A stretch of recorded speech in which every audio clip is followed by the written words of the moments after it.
Welcome to Guide Guru. We hope this video helps. You'll begin by verifying essentials. Both TV and source device must share the same Wi-Fi network, and you should know whether the router is using 4 GHz or 5 GHz because range and compatibility matter. Once done, enable the TV's mirroring mode, AirPlay, Chromecast, or Miracast, and open the corresponding receiver app. Make sure to restart both devices and quit any video apps that hog the stream. This clears ports and services, so the initial handshake can succeed. Next, perform the detailed connection sequence based on your device. On iPhone or iPad, use Control Center and AirPlay.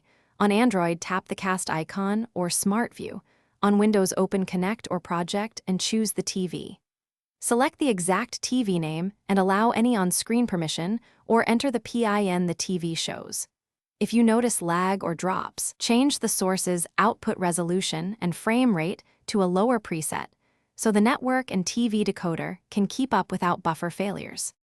To finish, confirm audio and video are synced and set the TV input or device name so future pairings are immediate. Once connected, make sure both TV firmware and your device OS are up to date. Many mirroring bugs are resolved in updates. If things go wrong, try one key troubleshooting step. Connect the source to the TV with an HDMI cable. If HDMI works but mirroring fails, you've isolated the issue to network or wireless protocol, not the display hardware, which narrows your next fixes. Thanks for watching. Consider subscribing if we helped you today.